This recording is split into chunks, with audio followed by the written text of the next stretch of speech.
The galaxy had rules for war, not suggestions, not guidelines that powerful species could ignore when things got inconvenient. Real rules. Written down, agreed upon, signed by 61 different species across 11,000 years of shared history. The rules covered everything: which targets were acceptable, which weapons were too much, how long a war could last before a neutral party could step in, how many civilians you were allowed to leave alive when you took a planet. There was even a rule about that last one: you always had to leave some. It wasn't kindness, it was logic. You left survivors so they could carry the message back, so the losing sides government could hear from real mouths, real people, what resistance had cost. It made the negotiations cleaner. It made surrenders faster. Everyone saved time, everyone saved money. The galaxy had figured this out a long time ago, and the system worked, and nobody important had questioned it in centuries. The Vorkai hegemony had never violated a single rule in 11,000 years of Concordat history. The Vorkai had fought 19 wars. They had won 16 of them. They had lost 2, accepted the terms, and rebuilt. One had ended in a draw that both sides quietly agreed to call a draw, because the alternative was admitting neither of them knew what had happened. They were not cruel, they were not reckless, they were by every measurable standard the most disciplined military power in the known galaxy. Their fleet formations were studied in academies across 30 star systems. Their logistics were legendary. Their war masters wrote books that other species generals kept on their shelves. They did everything right. That was, it would turn out. The problem: Kessler's Rock was not an important planet. That was the first thing the Concordat observers noted in their initial report. It was a mining world, mostly iron, in a compound the humans called Kesselrite after the geologist who found it, which was useful for building certain kinds of engine shielding. The population was around 40,000 miners and their families, mostly a few teachers, a few doctors, a mayor named Hollis Brandt who had run unopposed 3 elections in a row because nobody else wanted the job. It sat near the edge of what the Concordat maps labeled emerging species space, the polite term for the parts of the galaxy where newer civilizations were still figuring out how things worked. Humanity had been in that category for about 200 years. They'd had faster than light travel for 80 of them. By galactic standards, they were practically newborns. The Vorkai had a territorial claim on a resource corridor that passed near Kessler's Rock. The claim was old, documented, technically valid under 3 different Concordat frameworks. Humanity had built a refinery station that the Vorkai said crossed into their corridor by 0.4 light minutes. 0.4 light minutes. The Vorkai sent a formal notice. The humans sent back a formal response that said, in the careful language of diplomacy, that they disagreed with the survey data. The Vorkai sent a second notice. The humans sent a second response. This went on for about 8 months. Then the Vorkai fleet arrived. It came in the middle of the night cycle by the colony's local time. That was not deliberate cruelty. It was just when the transit window opened. The Vorkai Warmaster, a veteran named Sarathval, had no particular feelings about the humans sleeping when he arrived. He had no particular feelings about the humans at all. They were a minor species in a territorial dispute. This was a job. The fleet was not the Vorkai's largest, it didn't need to be. 32 ships, well-armed, well-crewed. Following a battle plan that Sorothful had used variations of 11 times before. He gave the colony a 1-hour warning, as required by Concordat law. He specified which settlements were designated, targets and which were not. He listed the civilian evacuation corridors. He did everything the rules required, then he did what the plan called for. The refinery station was gone in 4 minutes. The settlements around it took longer. The people in them who hadn't reached the evacuation corridors, some of them hadn't made it in time, some of them hadn't understood the warning was real.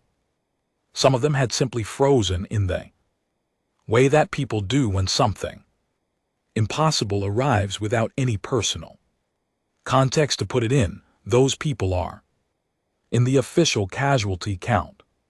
The number is 8,312. Sorothful's report noted it as within acceptable parameters. The Concordat charter agreed with him. He left one settlement standing as required. He left it with food, medical supplies, communication equipment as required. He sent the formal notification of terms to humanity's nearest diplomatic station. Then he waited. He expected negotiations. Within 30 days, he would keep waiting.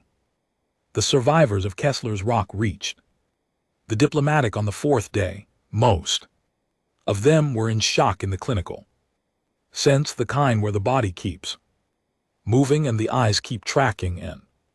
The mouth answers questions, but something behind the eyes is still back on the ground looking at what used to be a house.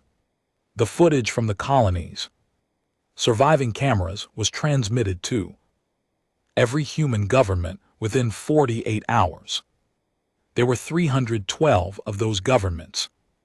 Every single one of them watched the same footage. What happened next was the thing the galaxy had not predicted, could not have predicted, had no historical framework for, because it had simply never happened before.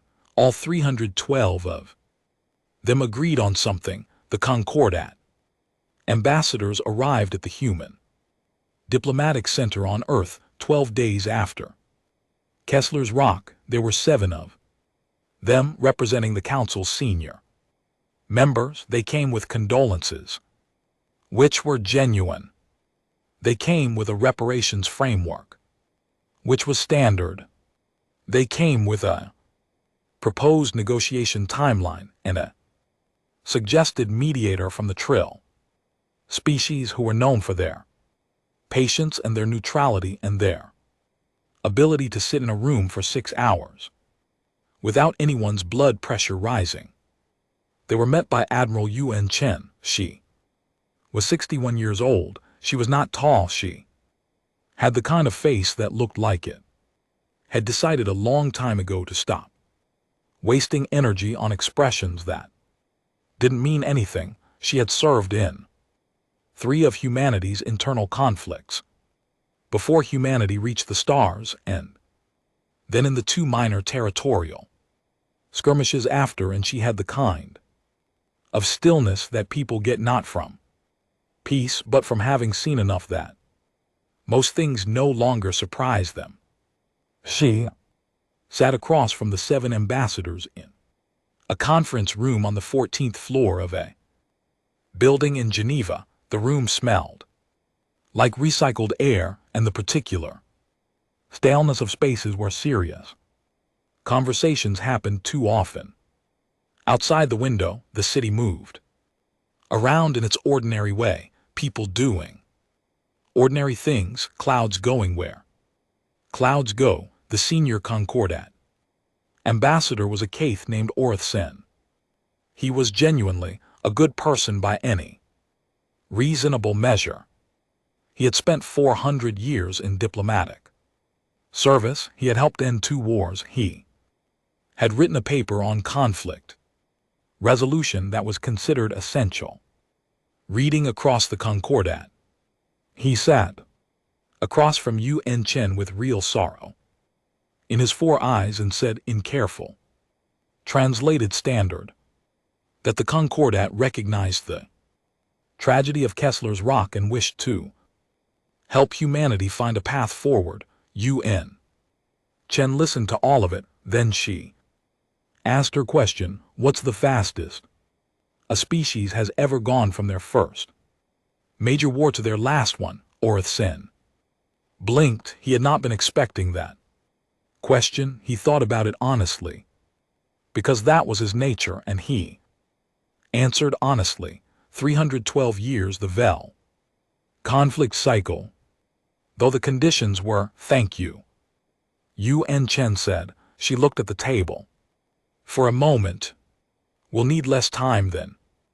That the room was quiet in the way rooms go quiet when something has shifted and everyone present can feel it, but nobody's sure yet what shifted or how far. Orith Sen said carefully, Admiral, the Concordat's position is that the territorial dispute that preceded this incident is one that can be resolved through the territorial dispute. Yun Chen said, is not what I'm talking about. She stood up. We'll be in touch about negotiations, she said. When we're ready. She left. 7 ambassadors sat in the recycled air for a while. Then Orith Sen said to no one in particular, I don't think they understand what the Vorkai are. He was right. He was also wrong. What the Concordat did not know, what no species outside humanity's own history knew, was that humans had been doing this to each other for a very long time, not the same as the Vorkai. Vorkai were disciplined, precise. They followed rules. Human warfare, across 40,000 years of recorded and unrecorded history, had been something else entirely. It had been personal and savage and creative in ways that the species inflicting it sometimes couldn't fully explain. Afterward, humans had fought over land, over water, over which group of humans had the right version of a story about the sky. They had invented weapons and then invented better weapons and then invented ways to survive the better weapons and then invented responses to those responses, cycling forward in a loop that never quite closed. They had never managed to wipe themselves out entirely, not for lack of trying. What this meant, and this was the thing that Concordat analysts would spend years trying to put into a framework that made sense, was that humanity's military tradition was not one tradition. It was 312 traditions, cross-pollinated, argued over, layered on top of each other. Across millennia, every trick that worked, every counter to every trick, every lesson from every disaster, absorbed into the collective memory of a species that had been its own worst enemy for most of its existence. They knew how to take a planet back. They knew how to hold a city block by block. They knew what to do when they were outnumbered, outgunned, outsupplied. They had been there before. They had been there so many times that the strategies were old, tested, sitting institutional memory like tools in a drawer that hadn't been opened in a while but were still sharp. The Vorkai were better by any formal measure. The Vorkai were also fighting one version of this, the first human response fleet, launched from 3 different staging points simultaneously, 22 days after Kessler's Rock. It was not as large as the Vorkai fleet, not nearly. The Vorkai had centuries of consistent military development. Humanity had 80 years of space flight and the particular aggressive competence of a species that had learned through terrible experience that being unprepared was a kind of death sentence. The Concordat observers watching the launch filed their reports. Human fleet composition: unconventional, mixed generation ships, multiple design philosophies, no single dominant configuration. Assessment: likely inefficient coordination. 2. Note: human forces appear to have accepted a casualty projection reign that this observer's models would classify as unsustainable for most species. Recommend revised modeling parameters. End. Second note: human fleet is moving faster than optimal approach trajectories would suggest. Unclear if this reflects navigational error or deliberate choice. Investigating.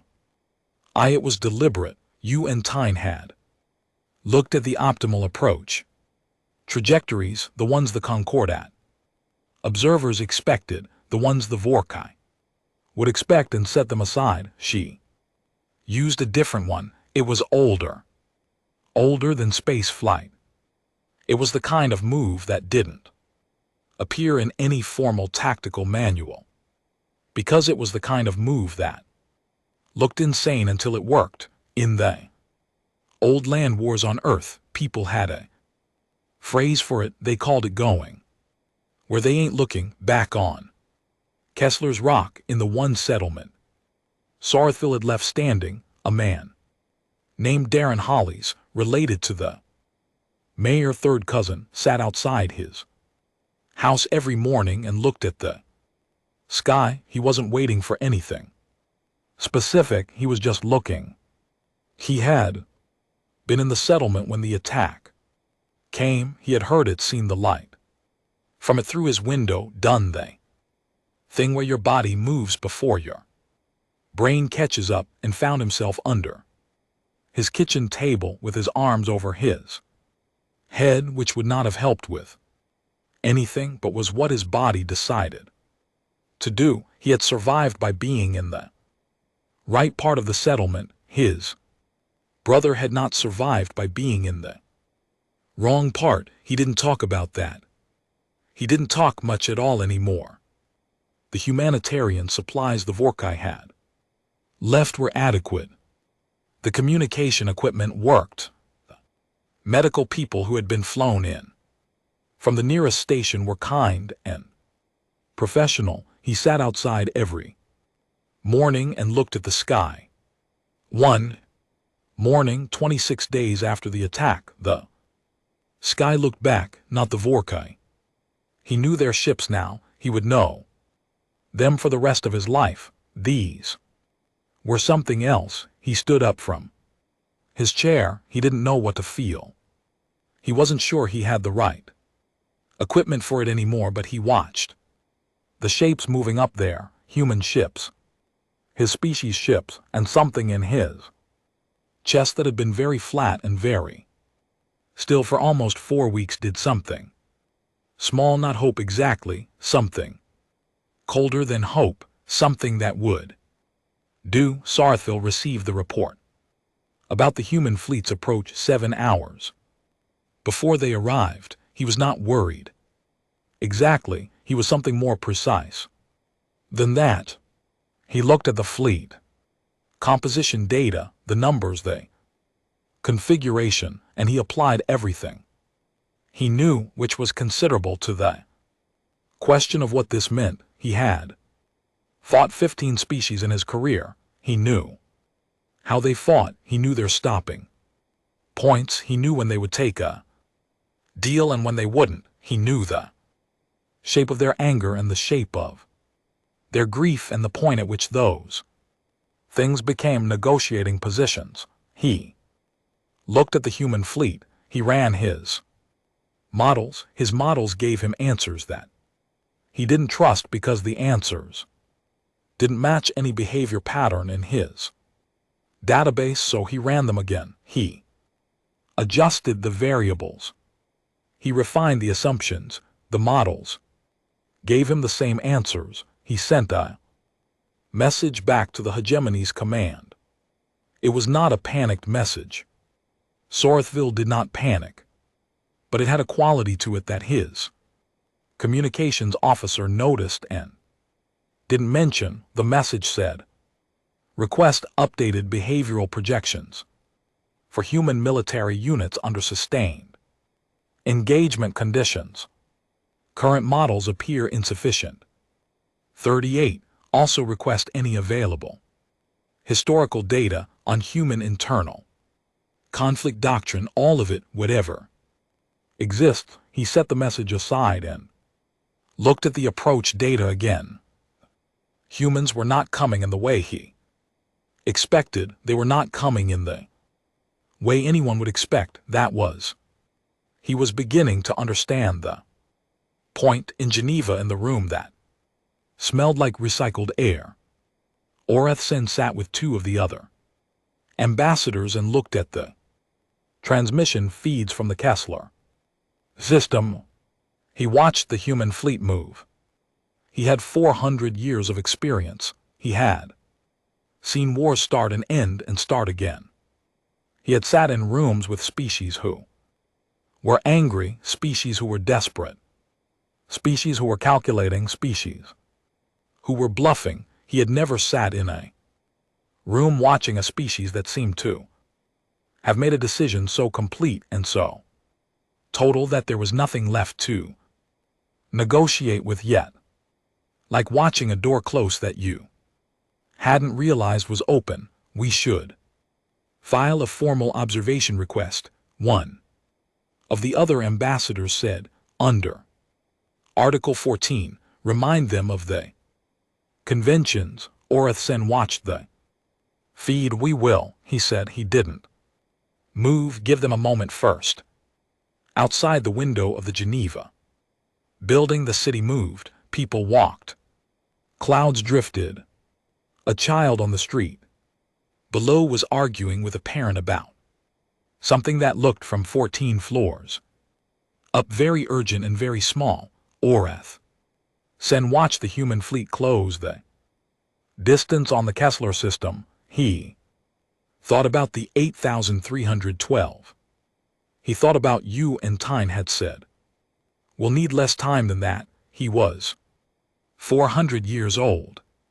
He was very good at reading rooms and reading species and reading the specific kind of quiet that meant something was already decided. He started drafting a different kind of message, not to the Vorkai, not to the council, to his own people back home, filed quietly, marked low priority so it wouldn't flag any attention. A note for the record, it said, "Today something changed. I am not certain yet in what direction, but something changed. If you are reading this later, you will know what I mean." He sealed it and sent it and turned back to the feed. The human fleet had arrived. The war, the real one, the kind that doesn't have an expected shape, had just started. The first report Sorthville sent back to Vorkai command after the engagement began was 3 words: "They don't stop." His communications officer read it twice before transmitting it because it didn't sound like a War Master's report. It sounded like something a frightened soldier would say, but Sorthville was standing right there waiting, and so the officer transmitted it without changing a word. It was the most accurate thing Sorthville would write in the next 6 months. The thing about the Vorkai was that they were excellent at war the way it was supposed to be fought. They moved in coordinated formations that centuries of tactical refinement had made nearly perfect. Their ships communicated in layered, encrypted bursts that were faster than anything humanity had developed yet. Their ground forces, because it came to ground forces, it always came to ground forces, regardless of what happened in space, first drilled to a standard that their academies called precision, and that the Concordat observers called remarkable in every report they'd ever filed about Vorkai engagement. They took Kessler's rock's orbital space inside 40 minutes. Of the human fleet's arrival, the human ships were good but not as good, not yet. And Saruthville used the gap the way he always used gaps, methodically, without waste. He felt the engagement settle into familiar rhythms. He had been here before in different systems around different planets, and he knew the shape of what came next. The shape did not come. The human fleet retreated from the orbital contest the way a hand pulls back from something hot, fast, clean. No heroic last stands. Saruthville watched his sensors and waited for them to regroup at the system's edge, which was what any rational force would do, which was what his models projected. They regrouped at the system's edge for 4 hours, then they came back from a completely different angle, not the logical angle, not the angle his defensive positioning had accounted for, the angle that a Vorkai tactician would have dismissed as wasteful, because it traded efficiency for unpredictability. And efficiency was how you won wars. Unless Saruthville was starting to understand you were fighting a species for whom efficiency was a secondary concern, they lost the orbital contest. Again, then they came back 3 times. In 30 hours, each time from a different position, each time with something slightly different about their approach. Not random. Saruthville could feel intelligence behind it, a learning process, someone on the other side, watching what worked and what didn't, and adjusting mid-thought, but unpredictable, in the specific way that made his models keep coming back with answers he didn't trust. His crew was good, they held. But he noticed on the 29th hour that some of them were doing a thing he had not seen Vorkai crew do before, a small thing, subtle thing. They were glancing at the sensor feeds when they didn't need to, checking the approaches, not because their jobs required it, because they wanted to know where the humans were. Saruthville said nothing about it. He filed it in the part of his mind where things went when they were important but not yet fully understood. He sent a second report to command. It was longer than 3 words this time. It contained casualty numbers, positional data, fuel consumption, reports, all the standard information.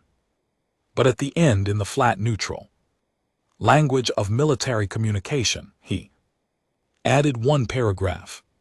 Human forces do not respond to losses in a manner consistent with established models, expected behavioral indicators of strategic retreat, threshold increased, communication, traffic, defensive consolidation, reduced offensive sortie, frequency are absent. Current assessment is that either our threshold models are incorrect or human forces are operating under a decision framework that does not include a retreat threshold. Recommend the latter assumption until proven otherwise. Command wrote back in 12 hours. Acknowledged. Continue. Standard engagement. Behavioral anomaly.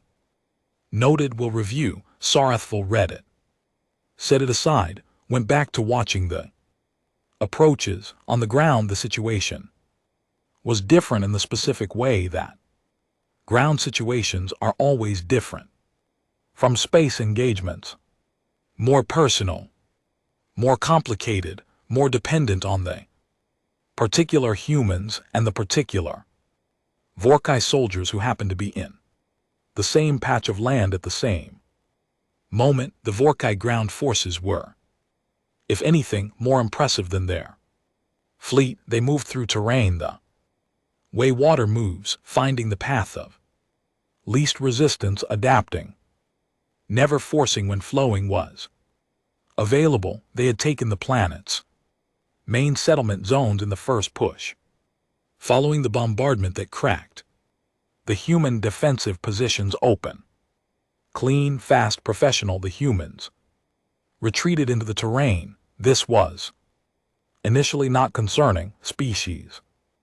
Retreated into terrain, you pursued, you consolidated, you waited for the supply lines to become a problem. And eventually, you negotiated from a position of obvious advantage.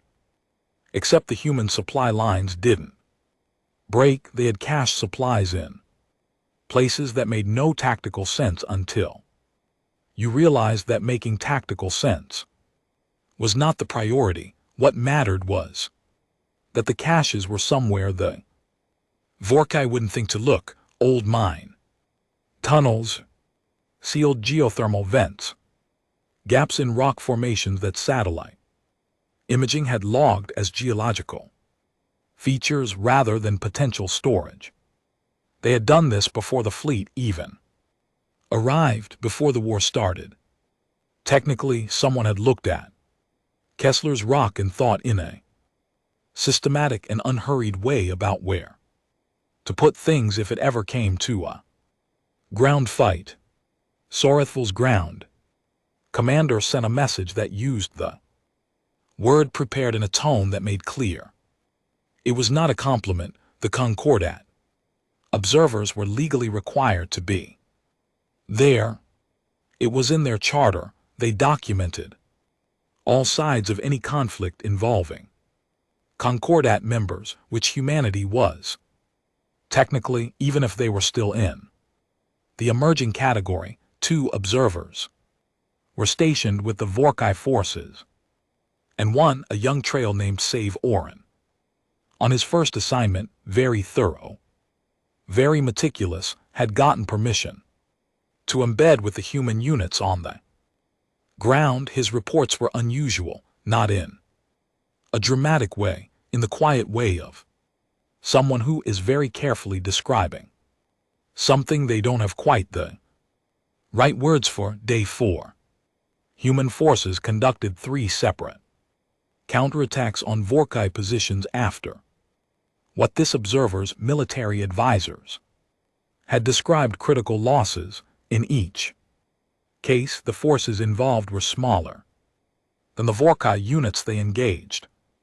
In each case, the counterattacks succeeded in disrupting Vorkai supply operations. When asked afterward how they had managed this given the force disparity, the human unit commander, Sergeant D'Asse, age 31, veteran of 2 previous engagements, shrugged and said, "We've had lots of practice being outnumbered." This observer did not have a follow-up question prepared. Day 9. Witnessed what the human forces call an improvised defensive line.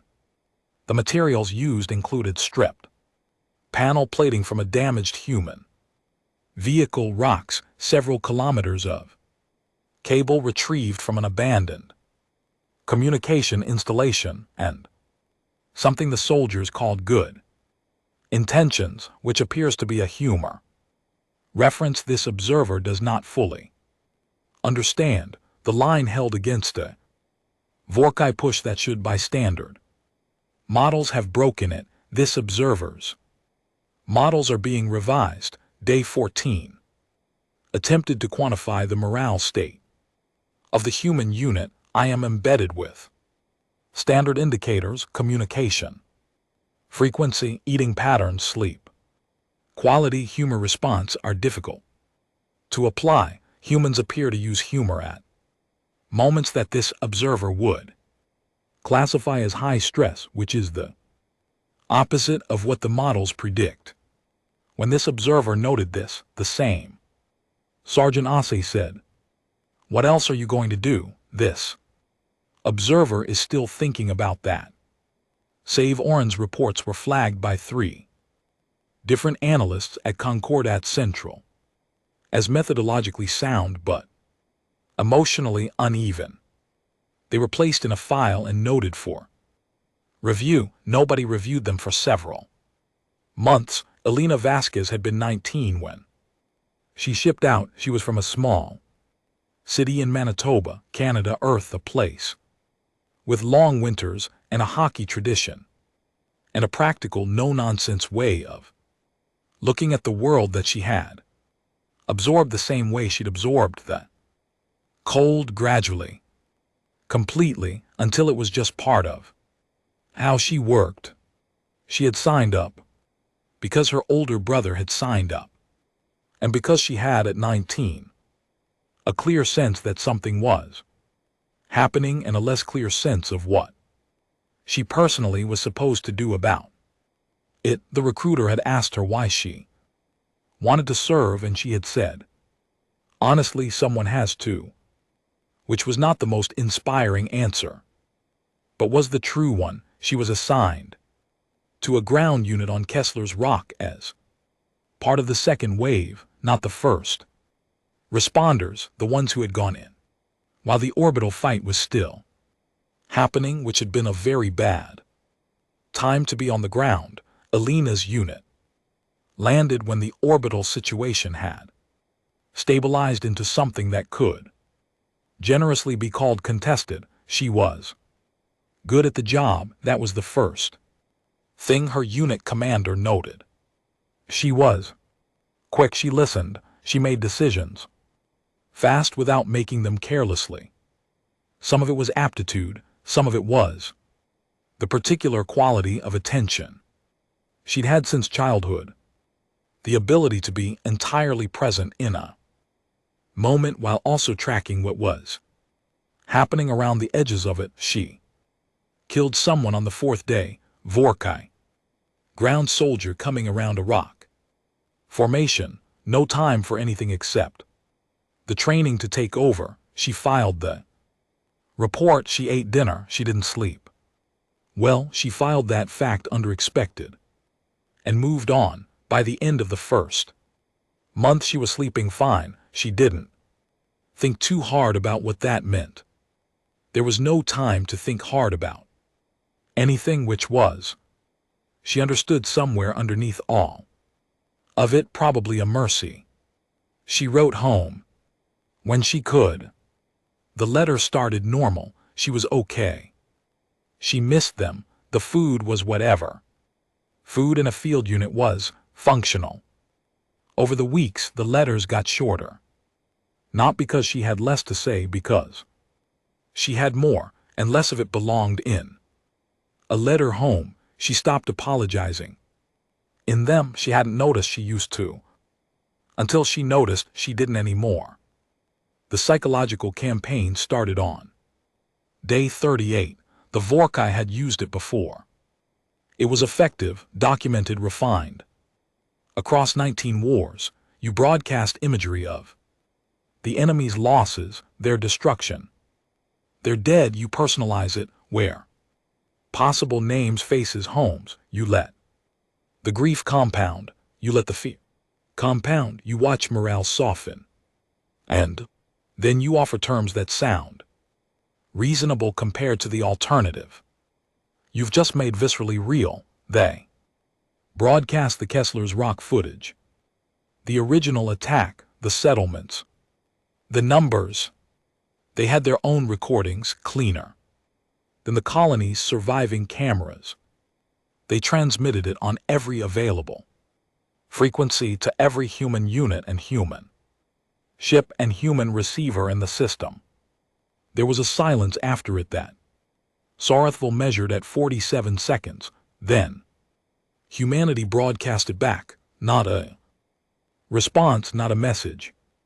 Just the same footage, same images, same numbers transmitted from every human ship and every human ground unit. Simultaneously. Aimed back outward, back at the Vorkai fleet, back at every Concordat observer channel, back at the open frequencies that reached deeper into the galaxy. With one addition: text, simple, 11 words in standard, the trade language everyone used. This is why we are still here. We remember the Concordat Observers received it, logged it, transmitted it, save Oren on the ground was sitting with Sergeant Assay's unit. When it went out, he watched the human soldiers, some of them were looking at their comm screens, some weren't. Elena Vasquez was checking her equipment, methodical, unhurried, as if the broadcast hadn't happened, save Oren said quietly to no one in particular. Isn't it hard seeing it again? Elena didn't look up from her equipment. Yes, she said. She kept checking. Say, Oren wrote it down. He wrote it down. Exactly, without interpretation, the way his training required, but he underlined it, which his training did not require. Soreth Vale watched his crew after the broadcast came back. He watched them receive the 11 words. He watched their faces do the thing faces do when they process something unexpected, not fear. Something more complicated than fear. He had been a war master for 60 years. He had conducted psychological campaigns successfully against 4 different species. He knew the variables, he knew the vulnerabilities, he knew the moments when a morale operation shifts the balance and the other side starts to soften. He had expected humanity to soften. They had not softened, they had. And he turned this over in his mind very carefully, trying to name it correctly. They had taken the thing he sent at them as a weapon and held it up and said, yes, this, exactly this is the reason. He filed his 3rd report. It was the longest one he'd written. It ended with something that was for a Vorkai Warmaster almost unprecedented. Not a recommendation, not an assessment. A question filed in the flat, neutral language of military communication that nonetheless read like something else entirely. What does a species do when you show them what they've lost and it makes them fight harder? He did not expect command to have an answer. He was right. On day 61, the Concordat sent a formal request for humanity to stand down pending negotiations. It was transmitted to every human commander in the Kessler system, to every human government, to Admiral Yuan Chen directly. It cited 3 articles of the Concordat Charter. It offered the services of 4 different neutral mediators. It expressed in careful diplomatic language the Council's concern that the conflict was escalating beyond what the original territorial dispute warranted. It was a reasonable document, well written, genuine in its intent. Yuan Chen received it on the bridge of the Perseverance. Read it once and handed it to her communications officer. Log it, she said. Response, the officer asked. Yuan Chen looked at the forward screens at the system spread out ahead of them, at the work still in front of them. Acknowledged, she said. That's the response. The officer logged it. Acknowledged where it remained. The war did not stop. Elena Vasquez wrote one more letter home around that time. It was shorter than the others. It said she was okay. It said she didn't know when she'd be back. It said tell her mother not to worry, which was a useless thing to say to mother, but she said it anyway. At the end she wrote, I'm good at this. I don't know what that means yet. I'll figure it out when I'm home. She sealed it and sent it and went back to work outside the field. Unit shelter, the terrain of Kessler's. Rock stretched in every direction, rock and dust in the particular gray-red color of a world that had never been beautiful and didn't apologize for it. 2 moons, a thin atmosphere whined that tasted like iron when it came through. The filter's wrong. She had stopped noticing any of it. That, she supposed, was what getting good at something meant somewhere above her in the contested orbital space Vorkai ships and human ships continued their back and forth somewhere beyond that in the clean vacuum between worlds. The wider galaxy was watching and counting and beginning slowly to revise the things it thought it knew. The war was 61 days old, it felt to everyone involved, both much longer and much shorter than that. On a map it was one system, one contested corridor, one mining world with iron in the ground and 40,000 people who had mostly been trying to live ordinary lives in the space where history was being made quietly without ceremony in field reports and broadcast transmissions and the small daily decisions of soldiers on unfamiliar ground. Something was taking shape that none of them had a complete word for yet, not a victory, not yet, something that moved like one in 11,000 years of Concordat history. No species had ever struck a Vorkai interior world, not because no one had the ability, not because no one had been angry enough, because the shape of war did not reach there. There was an understanding, unwritten but absolute, that certain things simply did not happen. You fought on the edges, you fought over the corridors and the resource claims and the disputed moons and the trade routes that cut through contested space. You fought where the fighting was supposed to happen. You did not take the fight to a species home. That was not a rule in the Concordat Charter. It didn't need to be. It was the kind of thing that had never needed to be written down because it had never been done. 11,000 clears throat years, 61 species, 19 Vorkai wars. Not once humanity had not been informed. This was the shape, or rather they had been informed. The Concordat had sent 3 separate diplomatic communications in the 4 months since Kessler's Rock, each one noting with increasing clarity that certain escalation thresholds existed and that the galactic community expected them to be respected. The communications used words like norms and established precedent and collective understanding. Yuan Chen had read all 3. She had acknowledged all 3. She had filed them next to the first one. The order came on a morning that looked like any other morning on the Perseverance. The ship ran on a 24-hour cycle, synced to Greenwich Mean Time because someone had made that decision years ago, and it had stuck. The lights came up at 6:00. The galley started serving at 6:30. The crew rotated through their shifts with the quiet efficiency of people who had been doing this long enough that the routine had become its own kind of gravity. Yuan Chen came onto the bridge at 7:00. She looked at the tactical displays for 4 minutes. She drank her coffee.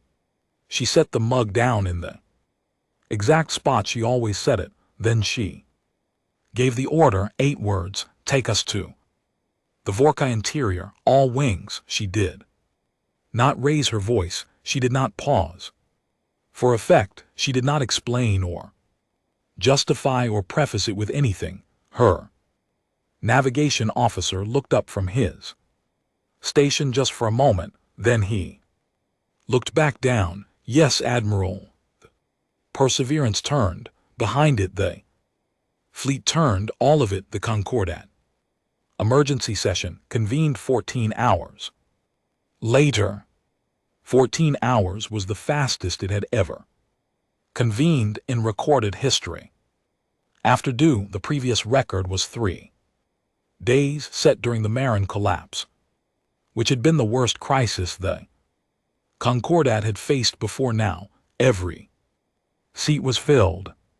61 species, some of them represented in person, some by holographic projection. from systems too far to reach in time. The assembly hall on the Concordat's neutral station was designed for moments of crisis. The architecture was deliberately calming, high ceilings, soft light, the kind of space that was supposed to help people think instead of react. It was not helping. Oreth Sin, the Keth ambassador, stood at the central podium. He had not slept. He was 400 years old, and he had not slept, and it showed in the set of his face, in the careful way he was choosing each word. Before he said it, the Concordat cannot permit this, he said. If humanity strikes the Vorkai interior worlds, we cross a line that has never been crossed, a line that exists because every species in this hall understands what happens when it doesn't. Wars without limits do not end. They compound. They become the kind of thing that takes generations to recover from, if recovery is possible at all. We built this institution to prevent exactly this. And he stopped. He looked at the gallery where the observer representative sat. The human delegation must be contacted immediately, with the full weight of this council behind the communication. They must understand what they are doing. There was agreement in the hall, the kind of agreement that fills a room quickly because everyone present wants to believe the problem is one that can be talked through. A young man stood up in the gallery. He was 23 years old. He worked a desk job at the Human Diplomatic, the kind of job that involved filing in, scheduling, and making sure the right documents reached the right offices. He had never spoken at a Concordat session before. He had never spoken at anything before publicly, not like this.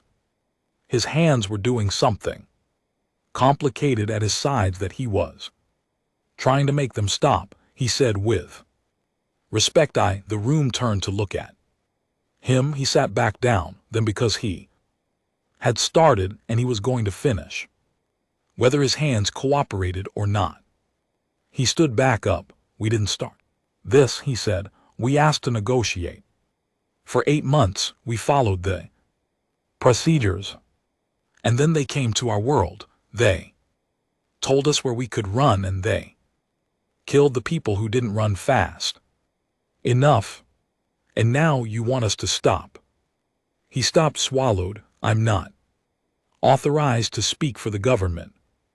I'm just saying we didn't start this one. He sat down for good this time. The room was quiet. Oreth Sin looked at the young man for a long moment. Then he said quietly, I know. And that was the part that nobody had a good answer for. Because he did know. He had known since Kessler's Rock. The Vorkai had followed every rule. The Vorkai had done everything correctly. And 8,312 people were still dead. Knowing who was in the wrong and stopping a war were, it turned out, very different problems. Sareth Vale received word of the fleet's movement in the standard communication cycle. He read it. He read it again. He sat for a moment. That his communications officer would later describe in a private account, filed years after the war, as the only time I ever saw the War Master look like he was solving a problem he didn't have a solution to.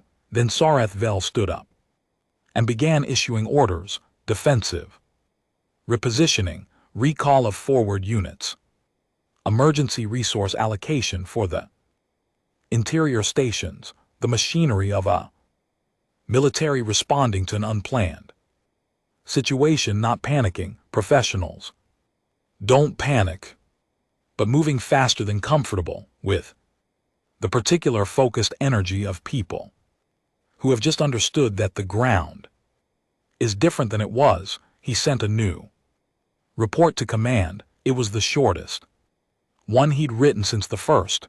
They are coming here, he did not add anything to it. He did not add context or assessment or recommendation. Command would understand. Command wrote back in 6 hours. Confirmed. Prepared. Defensive formations. Diplomatic contact with human fleet authorized. We are reaching out. Sorethville read that last line.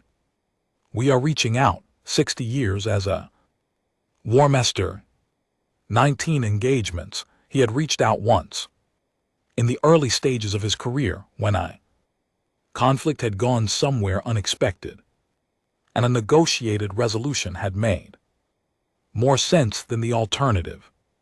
He remembered the weight of it, the specific quality of sitting across from the other side and being the one who had opened that door. He had not expected to be in that position again. He had certainly not expected to be in that position with humanity. The fleet crossed into Vorkai interior space on a Tuesday by Earth reckoning, which meant nothing to the Vorkai but was noted in the human logs with a small dry observation from Yun Chen's communications officer. Another Tuesday for the history books.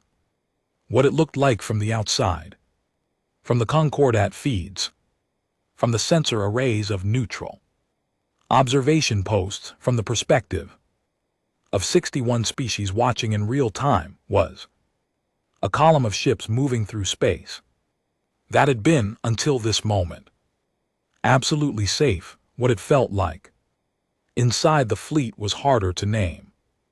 Elena Vasquez had rotated off Kessler's rock 6 weeks earlier. The ground campaign there had settled into something that needed fewer soldiers and more administrators, which was its own kind of victory.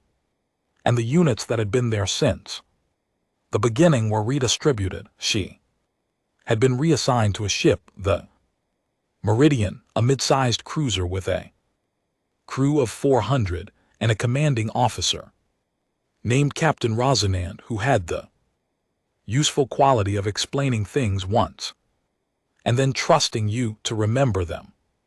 She was not doing anything dramatic when they crossed into Vorkai interior space. She was in the maintenance bay running checks on the sensor array. Her section was responsible for because the checks were scheduled and the schedule mattered, regardless of where the ship was. One of the other techs said quietly, "We're in their space now, the home space." Elena didn't stop the check. No, she said, "Doesn't that feel strange?" She thought about it. Genuinely thought about it. The way she'd started thinking about things directly without dressing it up. "Everything feels strange now," she said. "I've stopped using that as a reason to stop moving." She finished the check, logged it, moved to the next one. The cost of the war at this point was considerable. The Concordat analysts who were tracking it because they tracked everything, that was their job. The documentation was the institution's. Memory had compiled numbers that were difficult to look at without needing to do something with your hands. Human casualties across all theaters had passed a number that would have, in any previous galactic conflict of this scale, indicated the approaching end of a species' viable military capacity. The analysts had a term for it: culmination point. The moment when losses outpace replacement, when the will to continue encounters the arithmetic of continuing and finds that arithmetic insuperable. Humanity had passed their projected culmination point. 43 days ago, they had not culminated. The analysts revised the model, applied new variables, ran it again. The new model said they would culminate in another 30 days. That projection would also be wrong, on Earth and on the colony worlds and on the ship's end. Stations where humans were not fighting. Other things were happening. Quieter things, a generation of children. Growing up with the war as background. Noise as a fact of the world the way. Weather was a fact. Factories that had shifted from civilian production. Families with gaps in them that rearranged themselves around the gap. Because the alternative was to stop functioning, a birth rate that dropped for the first time in 2 centuries. By a small but measurable amount, nobody held a ceremony for that number. Nobody put it on a memorial, but it was there in the data, a small quiet thing. That meant something the data couldn't fully hold. Yun Chen knew the numbers. She looked at them every morning with her coffee. She didn't look away from them. She also knew the other numbers. The territory recovered, the Vorkai. Positions that had shifted, retreated, reconfigured, moving from the aggressive posture of the early war to something more defensive, more reactive. The change in their communication patterns that Concordat intelligence had flagged as significant and that humanity's own analysts had a shorter, blunter name. For they were scared, not panicking. The Vorkai didn't panic, but something in their decision-making had changed. Some calculation at the center of their strategic thinking, and what had changed was the variable they were most uncertain about. That variable was when would humanity stop? They didn't have an answer. Their models didn't have an answer. Sareth Vell's reports, which Concordat intelligence shared in redacted form with neutral parties, didn't have an answer. Yun Chen had an answer. She kept it in the part of herself that was not for reports or briefings or the conversations that happened in well-lit rooms with recycled air. The answer was when it's done, not when the models say, not when the culmination point says, when the thing that started on Kessler's rock in the settlements that no longer existed among the 8,312 people who had been given an hour's warning and told where they could run.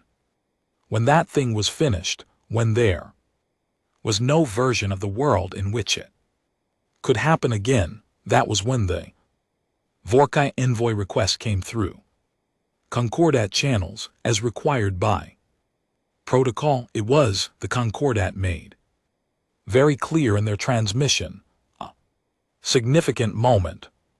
The Vorkai had requested ceasefires before in their history, but always from a position of offering them, not requesting them.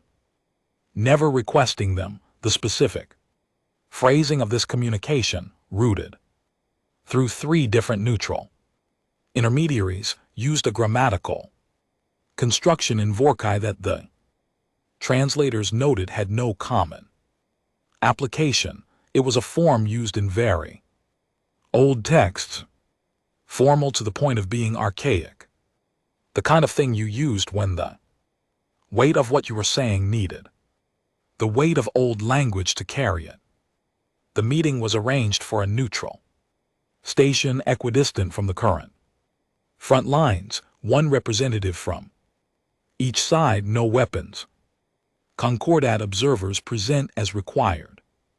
Yun Chen went herself. The envoy was not Sareth Vell. He was still in the field, but a senior diplomatic officer named Keth Sarl, who was old by Vorkai standards and had the particular bearing of someone who had prepared very carefully for this conversation. They sat across from each other at a table that the station's designers had made deliberately simple. No flags, no symbols, nothing that would give either side more visual weight than the other. Keth Sarl began by acknowledging the losses on both sides. He used specific numbers. He was Yun Chen observed, being honest, not Performing honesty, not using it. Strategically, but actually meaning it. The Vorkai dead were real to him the way. The Kessler's rock dead were real too. Her, she waited until he was finished. Then she slid a document across the table, 1 page, clean margins. Standard. Diplomatic format, every word chosen. Precisely, Keth Sorrel looked at it, he. Read it once, he read it again, he. Looked up at her, unconditional, he. Said, yes, you understand what you're asking, you understand what you did. The room had the particular quiet of a place where recycled air is the only sound. The Concordat observers were doing the thing observers are trained to do, which is be present without being. Participants, which is harder than it sounds when the air in the room has this kind of weight. Keth Sorrel looked at the document he had prepared for negotiation. He had prepared for terms. Harsh ones, he'd known they would be. Harsh, that was expected, that was manageable. Terms were something you worked with. Terms had language you could move within. This was not terms. He picked up the document, he held it. He looked at it for a while longer. I will need to transmit this to command. He said, I know, Yun Chen said. Response may not be immediate, I know. That too. Keth Sorrel folded the document carefully. He put it in his case. He stood because the meeting was done in the way that certain meetings end before anyone explicitly ends them. He paused. For what it's worth, he said, Kessler's rock was not meant to be what it became. The parameters were within accepted convention. We did not anticipate.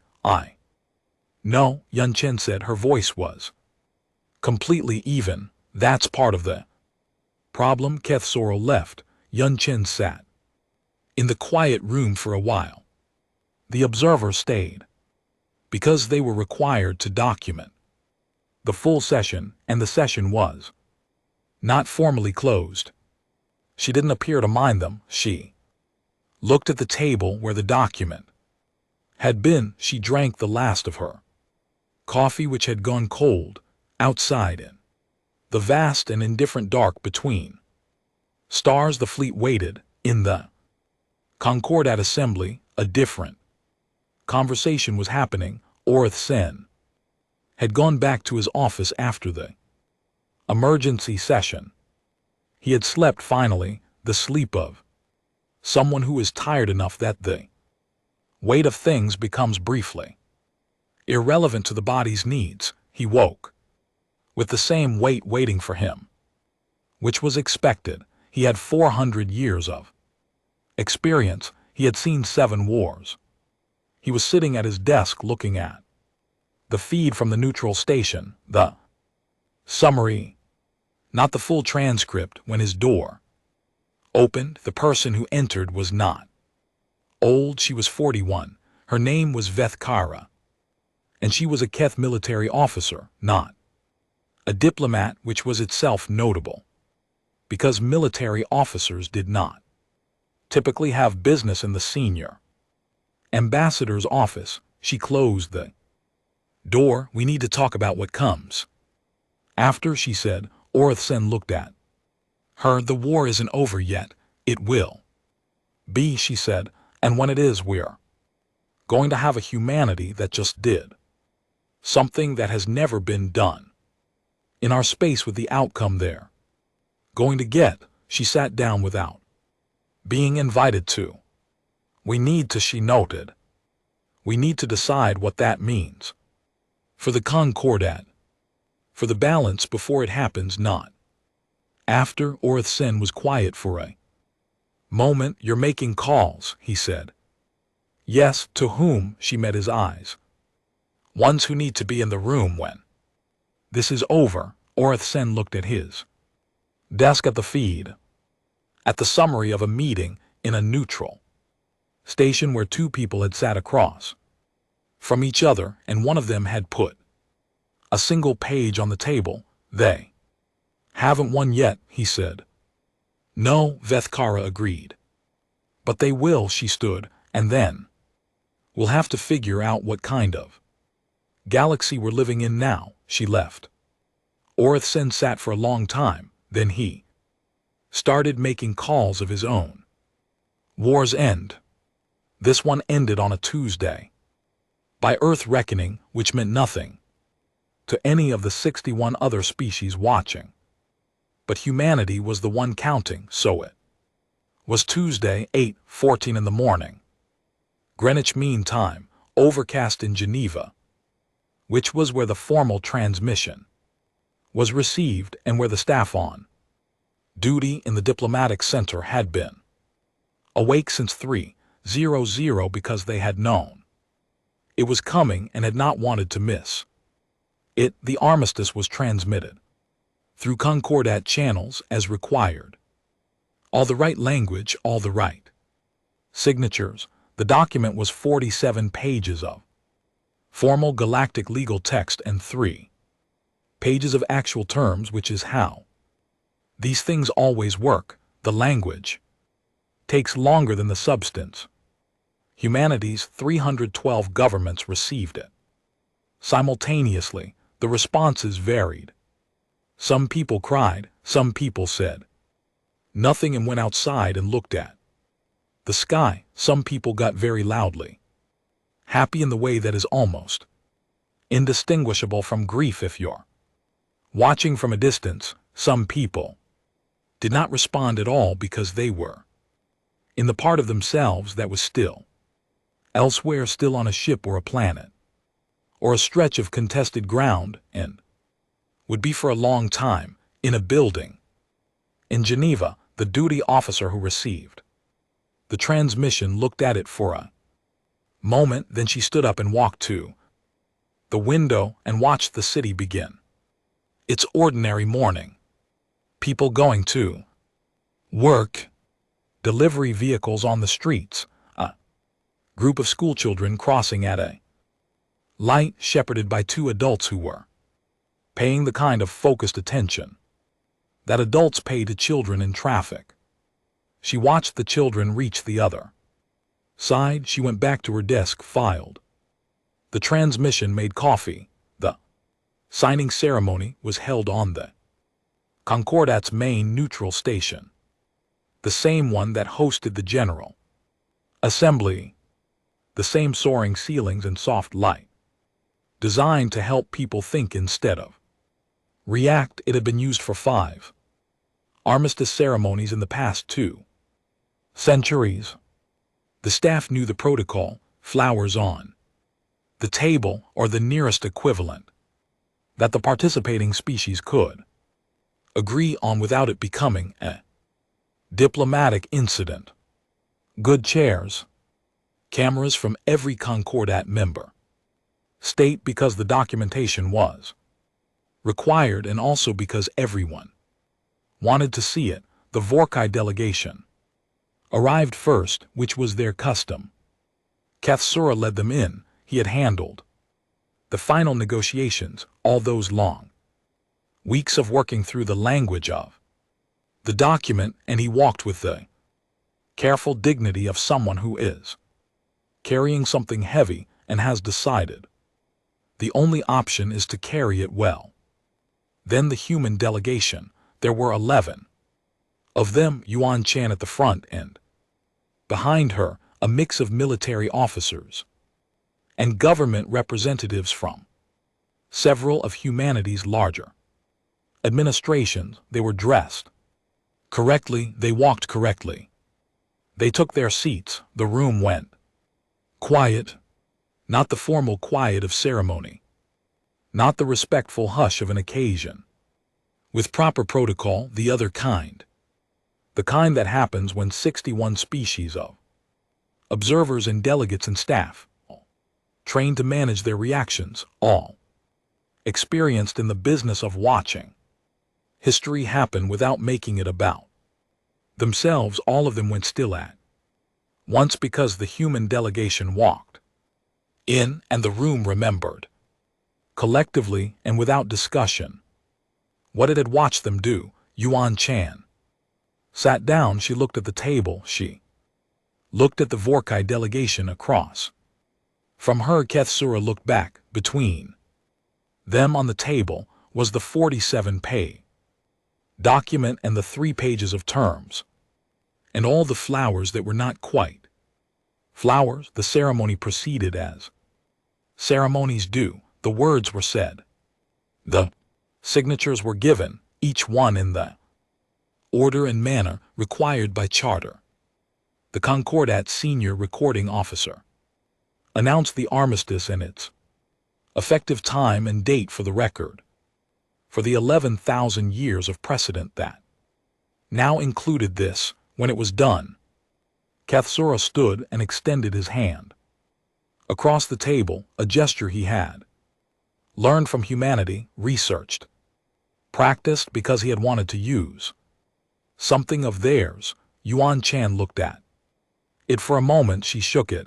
The cameras recorded it. The observers recorded it. 61 species through their various feeds and transmissions received the image of the handshake in the hall with the soft light.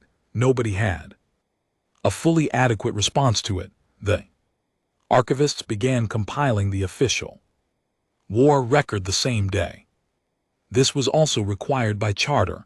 Every Concordat conflict was documented. The full record, both sides, all data available, preserved for the institutional memory. That was the Concordat's longest and most serious project. The record for this war took 14 weeks to compile. It was 11,000 pages. The previous longest record was 4,000 pages for a conflict that had spanned 12 systems and taken 60 years to resolve. This one had taken 14 months. The archivists had no framework for some of what they were documenting. They created 47 new tactical categories to describe human operational approaches that didn't fit any existing classification. Several of the categories had sub-entries that referenced other categories in circular ways that the head archivist found professionally embarrassing but could not resolve because the reality was circular. Humanity's strategies interacted with each other and evolved in real time in ways that resisted the clean lines that a proper record required. The casualty mathematics were reviewed 3 times. The first time, the reviewing committee thought there had been an error in the data aggregation. The second time, after the correction processes had been run, the numbers were the same. The third time, the committee chair sat with the numbers for a long while and then wrote in her notes, not for publication, just for herself, "These are real. I have checked. They are real." The Vorkai losses were, as expected, catastrophic. That word appeared in the formal record twice, in different sections, written by 2 different archivists who had not seen each other's work. Both of them used it. Both of them were correct. The Vorkai would spend 2 generations rebuilding. The shape of their civilization would be different afterward in ways that were not yet clear but were already inevitable. Human losses were larger in raw number than any single species had sustained, while still winning a conflict in the Concordat's recorded history. That sentence sat in the record like a stone. The archivists noted it, documented it. They did not editorialize. The record was not the place for editorializing, but in the analysis section, which was the closest the record came to interpretation, the lead analyst wrote a paragraph that was read in the years after more widely than any other single passage in the 11,000 pages. Standard models for predicting military culmination points rely on the assumption that sustained losses will, at some threshold, produce behavioral changes that indicate reduced capacity. Or will, this assumption held for all 19 previous Vorkai conflicts and for all documented major conflicts in Concordat history. It did not hold in this case. Human forces sustained losses that exceeded the projected culmination point by significant margins without demonstrating the expected behavioral indicators. The analyst's position is that this is not an anomaly requiring an adjustment to the models. It is a fundamental data point about the species. They were not operating under the same relationship between loss and cessation that the models assume. Why this is the case is outside the scope of this document.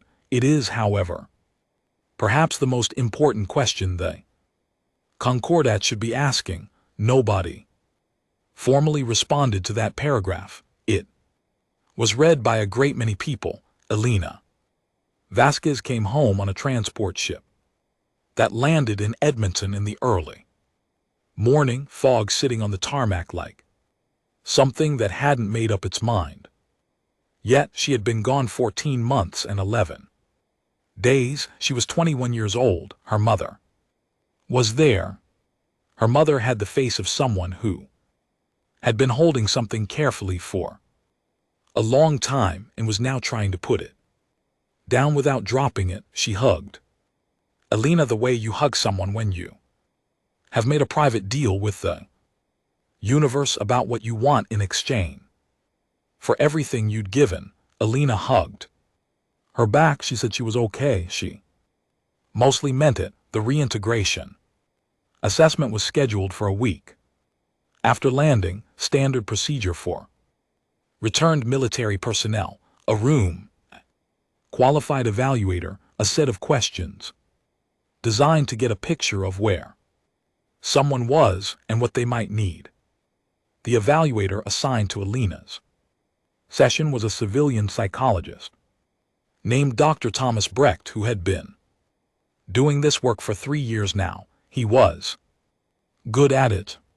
He had learned to not have expectations walking in, which was itself a thing you had to learn. Every person was different. You sat with them where they were. He had read Elena's file. He had noted the obvious things. The trajectory from corporal to major in 14 months, the commendations, the engagement records. He had noted the less obvious things too, the letters home getting shorter, the communication gaps, the one flag from her unit's field assessment that said only functioning at high capacity, and then nothing else, which was in itself a kind of data. She came in exactly on time. She sat down without fidgeting. She looked at him with the direct, unhurried attention of someone who has learned to assess things quickly and was now assessing him. He asked the standard questions. She answered them. Her answers were honest, he thought, but economical in the way that answers are economical when the person has thought about what belongs in this room and what doesn't. He asked how she was feeling about returning home. She looked at the wall behind him, not in the way people look at walls when they're avoiding a question, in the way they look at walls when the question has reached something real and they're deciding how to hold it. I'll figure that out when I get there, she said. She said it as reassurance, as a simple, practical statement, as someone saying, this is on my list, I'll get to it. He recognized that she meant it. He also recognized what the phrase contained, the distance it described between where she was and where there might be. He wrote something in his notes. He asked a few more questions. She answered them. The session ended at the right time, professionally, without incident. After She left. He sat with his notes for a while. He had been doing this work for 3 years. He had learned to not have expectations. He had learned that people carried things in ways that didn't always look like carrying. He wrote one more line in his notes and closed the file. It said, "Functioning at high capacity. Recommend continued check-ins. The thing she's carrying has no name." Yet, in the weeks after the armistice, the 61 species of the Concordat did what the Concordat was designed to do. They met, they communicated, they filed reports and requested assessments and arranged sessions and began the slow, institutional process of figuring out what had happened and what it meant. The process was necessary. It was also in a private way that nobody said out loud in the formal sessions, somewhat beside the point. The important conversation was not happening in the assembly hall. It was happening in the offices and the corridors and the private transmissions between people who had been watching for 14 months and had come to certain conclusions that they were still deciding how to word. The conclusions were loosely, something has changed. Not just the war, not just the outcome.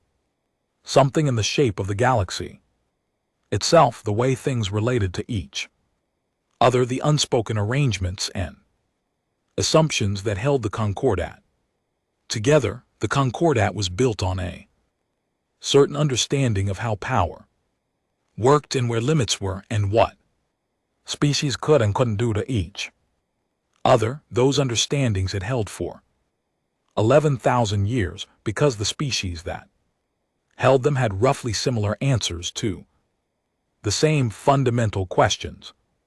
Humanity's answers were not Veth Kira, the Keth military officer who had walked into Orith Sen's office and closed the door, had been making calls since before the armistice. She had been quiet about it, careful about it, moving through the correct channels while also moving through the channels that existed alongside the correct ones. She had, by the time the signing ceremony happened, spoken personally to the defense representatives of 16 Concordat members. The conversations were not alarming. They were not about fear, not explicitly. They were about the kind of practical, forward-looking planning that responsible institutions do. They used words like integration and framework and clear expectations. What they were about underneath the words was the specific question of what you do when a new entity enters the room and the room is too small for everything to stay where it was. Orith Sen knew about the calls. He was 400 years old. Very little happened in his vicinity that he didn't know about. He wrote his memo the day after the ceremony, not to the Security Council. He had flagged that correctly from the start, that there would need to be an urgent session. He stood by that, but he also wrote something else. A personal document filed in his private archive, not for circulation. It was not long.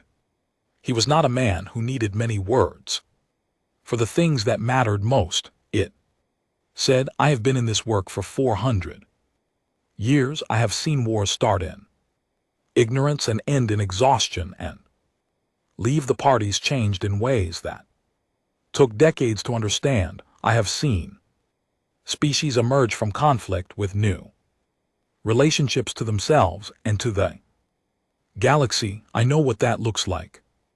This looks different. I don't know what it looks like yet. That is, in my experience, the thing worth watching." For he sealed it, filed it. The city of the neutral station moved around him in its ordinary way. The assembly hall prepared for the next session. The archivists worked through their 11,000 pages. the transport ships that had moved humanity's forces across the galaxy for 14 months were beginning the long process of coming back on one of them, heading toward Edmonton in fog. Elena Vasquez was looking out a viewport. At the dark between stars, she was not thinking about anything specific. This was still relatively new. The ability to be between thoughts, without something filling the space. On the ground, there had been no between thoughts. There had only been the next thing and then the thing after that, and the constant low current of attention that became, after a while, so much a part of her that she stopped noticing it. Now she was on a ship going home, and there were spaces between thoughts, and she was learning again what to do with them. She watched the dark. It was very large. She had understood that intellectually before the war. Now she understood it differently, in the way that you understand things differently when you've moved through them. She thought about Manitoba, about snow, about the coffee her mother made that was always too strong, and that she had spent years pretending to like, and had then at some point she couldn't identify exactly, actually started to like. She was going home. That was the thing she had. That was enough to start with. In the Vorkai's administrative center, a long way from the signing ceremony and the archivists and Orith sends memo. Sorath Vel was packing his office. He was retiring, his decision made cleanly. Without drama, he had served 60 years. He had fought 19 engagements. He had written reports that future generations of Vorkai military students would study, which was a form of legacy he was comfortable with. The last 14 months were not something he expected anyone to find instructive. You couldn't teach what had happened. You couldn't put it in a manual. What you could do was note it honestly and let the people who came after make of it what they would. He took the reports he'd filed and put them in his personal archive. All of them from they don't stop to the final assessment. 104 documents representing the most uncertain and most honest writing he had ever done in a professional life built on certainty. He left one thing on his desk for whoever came next. Not a note, not a document, a small printed copy of the final casualty count, both sides on one page. He left it because he thought whoever sat in this chair next should see it before they sat down, should look at what the numbers meant, not just the Vorkai dead, which were significant and real and would be in his mind until he wasn't alive to have things in his mind, but the human dead, the number that his models had called impossible, that the culmination point projections had said couldn't be sustained, that humanity had sustained anyway. He thought the next person should understand that, not as a tactical lesson, as a fact about what kind of galaxy they were in now. He put on his coat. He turned off the lights. He walked out. 3 years passed, not quietly. Nothing was quiet in the 3 years after the war. There were sessions and summits, and diplomatic frameworks and trade renegotiations, and a process called the Kessler Accord Review, which was the Concordat's careful, institutional way of asking, what do we do about the rules that didn't hold? There were inquiries into the Vorkai's original territorial claim. There were reports about Kessler's Rock, about what had happened to the people who survived it, about who was responsible for what, about what acceptable parameters meant when the species on the receiving end of them didn't think they were acceptable. The reports reached conclusions. The conclusions were filed. The filing was thorough. People who lost someone in the war did not find the filing helpful. This was expected and also true on Kessler's rock itself, which was now unambiguously human territory under every Concordat framework that had been reviewed. The rebuilding had been going on since the armistice. New settlements, a memorial, simple and permanent, cut into the rock face on the edge of what used to be the settlement that the Vorkai had destroyed. The names were there, all 8,312 of them, in a script that was smaller than you expected until you started at one end of the wall and tried to reach the other and understood why. Mayor Hollis Brandt, who had not asked for the job and had run unopposed 3 times, was in his 4th term. He had run for the 4th term because he had been there when it happened and felt, in the unclear way that duty sometimes presents itself, that he needed to still be there. When the building back happened, he stood at the memorial sometimes in the morning. Before the day started, he didn't say anything. He didn't do anything specific. He just stood there. Darren, Holly's 3rd cousin, the man who had watched the first human ships arrive in the sky, had stayed on the rock. Most of the survivors had.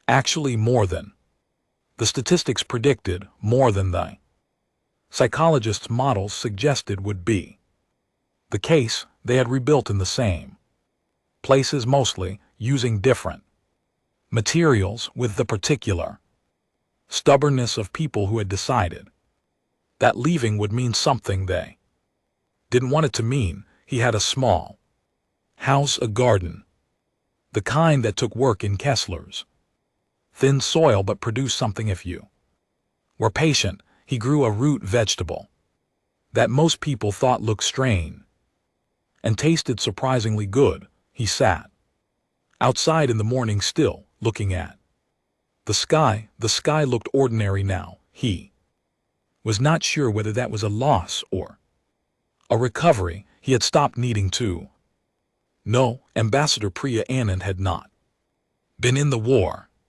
She needed to say this sometimes to people who looked at her across the table, expecting something she hadn't earned. She had been a diplomat her entire career. Trade negotiations, resource treaties, the long, careful work of building agreements between parties who had different needs and the same limited supply of good faith. She was good at it. She was patient, specific, and had the quality that the best diplomats share. She could sit with discomfort without needing to resolve it quickly. She was 44 years old. She had 2 daughters and a long marriage to a man who taught secondary school mathematics and made very good soup. She had never held a weapon. She had spent the 14 months of the war at her desk and in conference rooms and in the long, uncomfortable space of doing the work that needed doing while other people were doing work she couldn't do and couldn't fully understand from where she was standing. When the war ended and the diplomatic machinery began its grinding restart, she was appointed to represent humanity in the Concordats restructured General Assembly. It was a significant appointment. It was the right one. She was good at it, and humanity needed someone in that room who could sit across from 60 other species without the particular heaviness that the people who had been in the war carried, that they were careful about. But that was there, always in the room. With them, she accepted the appointment. She prepared extensively.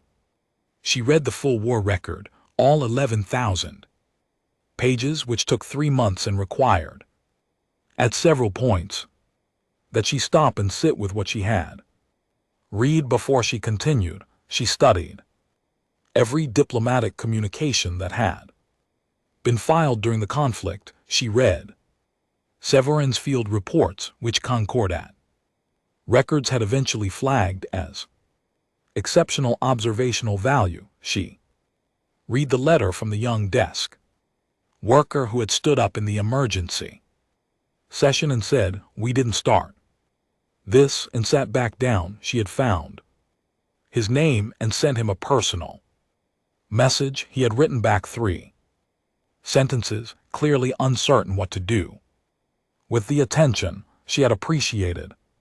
The 3 sentences. The post-war session of the Concordat General Assembly was held 3 years after the armistice, which was how long the restructuring process had taken. The new frameworks were in place. The revised conventions were ratified. The hall was, as it had always been.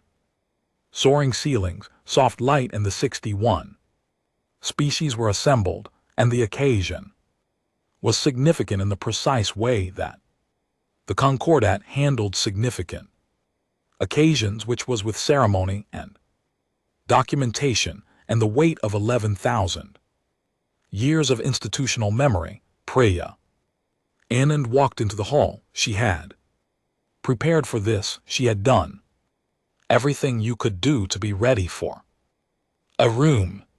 She had the right clothes, the right notes, the right translations loaded, the right protocol memorized for every possible opening exchange with every delegation she would need to address. She had not prepared for what the room did when she walked in. It went quiet, not the formal quiet of ceremony, not the respectful quiet of protocol. The other kind, the kind that falls over a space when something is present that everyone in the space has a relationship with, even if none of them can articulate that relationship cleanly. She felt it. She kept walking. She found her seat. She set down her notes. She looked at the room. 61 species, some of them she knew by name, by face, by the particular way their expressions moved. Some were represented by people she had never met. All of them had been sitting in this hall or in their equivalent of it, watching for 14 months. All of them had received the transmissions and the records and the casualty numbers and the footage of the signing ceremony. All of them had, in one way or another, been doing what Orath Sen had done, sitting with a question they couldn't fully answer yet. Priya Anand was the first human to sit in this room since the war ended. She understood suddenly and completely what that meant. She looked at her notes. She looked at the room. She said, "Thank you for convening." Her voice was steady. She had made sure of that. In the corridor, the session proceeded as sessions do. The new frameworks were formally entered into the record. The revised conventions were acknowledged. The representatives of various member states made statements that were measured and careful and contained in the measured, careful spaces between their words, the thing that everyone in the room was aware of. But the session was not designed to address directly. It was Orath Sen who addressed it. He was still the Keth senior ambassador. He had considered, in the 3 years since the armistice, retiring. He had decided against it for a reason he had not shared with anyone. He wanted to be in the room for this. He felt he owed it to whatever it was he was supposed to understand, which he was still working on. He stood at the appropriate moment in the session. His voice had the quality it always had, considered genuine, weighted with years that were real rather than performed. He said, "I want to ask the human ambassador a question. It is not on the formal agenda. I am asking it for the record, and I am asking it because I think it is the question this assembly has not yet asked and should." He looked at Priya Anand. We watched Your people fight for 14 months, he said. We watched you sustain what the model said was unsustainable. We watched you push through the losses and the time and the cost of this thing, and then we watched you win, and we are still 3 years later trying to understand how. He paused. Not tactically, we have the records, we understand the tactics, or most of them. I mean something else. How does your species come back from something like that? The room was very still. Priya Anand set her pen down. She had not prepared for this question, which was unusual for her and which she recognized in the moment as appropriate, because this was not the kind of question you prepared you to say the true thing without the benefit of having organized the true thing first. She looked at Orith Sen. We haven't, she said. He blinked. We came home, she said. That's different. The room absorbed this. She let it. Coming back from something, she continued, means the thing is behind you, resolved, finished. It's in your past and you're separate from it now. She looked at her hands. For a moment, that's not what happens. What happens is you carry it forward. You go home and the thing comes home with you, and you build a life around it. It's inside the life. It doesn't stop being there. She looked up. But your home, she said.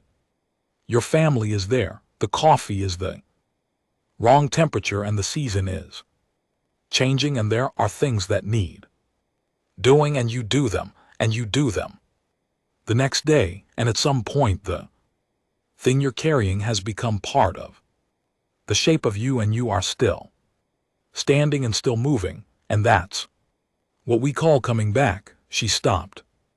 The soft light of the assembly hall sat on everything evenly, the way designed light does, without preference. Orith Sen looked at her for a long time.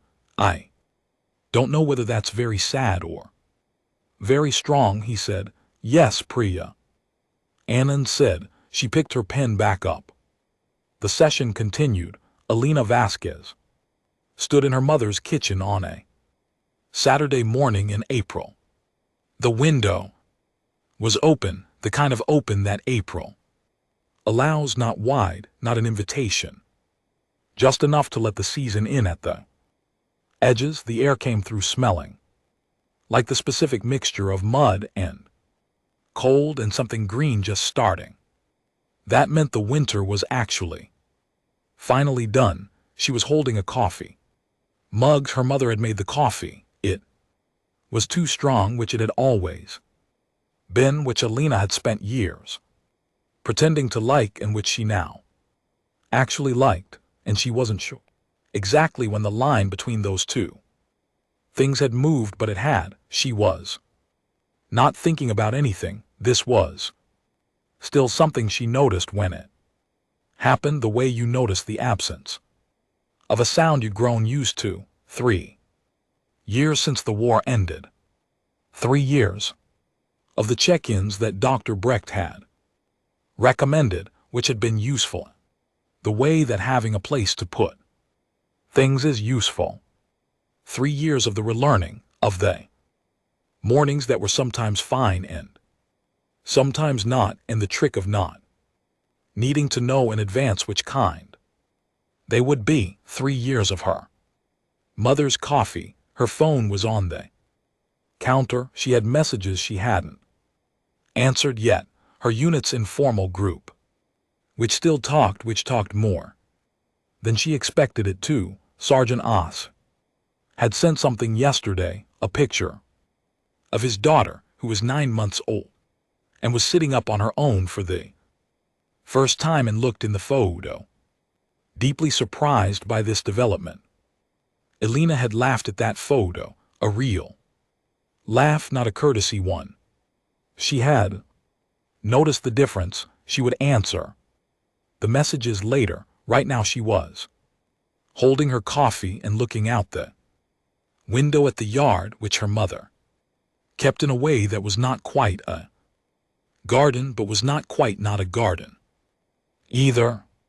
A compromise of a yard, some grass, a few things that came back without being asked, a lilac bush in the corner that was not doing anything yet, but would. Outside a bird started arguing with something. The argument was small and urgent, another bird, apparently over something territorial, or food-related, or possibly just a difference of opinion. The birds went back and forth with total commitment, which Alina found, for reasons she had not examined, extremely funny. She listened to the whole thing. The argument resolved itself in the way bird arguments do, which is messily and without any clear winner, both parties flying off in different directions to reconsider their positions. She drank her coffee. The yard was quiet. The lilac bush was still not doing anything. The air still smelled like April. Alina Vasquez was 24 years old. She had fought a war. She had carried the war home, and the war was still there, inside the shape of her days, not going anywhere. She knew this. She had stopped needing it to be different. She was in her mother's kitchen on a Saturday morning. The coffee was too strong. The season was turning. These were small things. She had understood in the years since that small things were the main event, not in a consolation prize way, in the way that water is most of what everything is, not secondary to the solid parts, but the thing everything else is organized around. She had not asked for any of this. She had done it anyway. That was the thing. That was the human answer to a Rathsand's question. The version that didn't fit in a speech. The version that lived in kitchens and yards and too strong coffee and bird arguments. On Saturday mornings, you do it anyway. And then you do the next thing. The galaxy had a word for what humanity had become. The word moved through 61 languages in 61 variations, and they weren't all the same word, because language is not a single thing across that much distance, but they pointed at the same thing. The word meant roughly the ones you do not want to push into a corner. It was not a compliment exactly. It was not an insult exactly. It was the specific word you use for a fact that makes you reconsider your arrangements. Humanity had a different word for itself. They had several, actually. They always did. They were a species that argued about their own nature with the same energy they brought to everything else.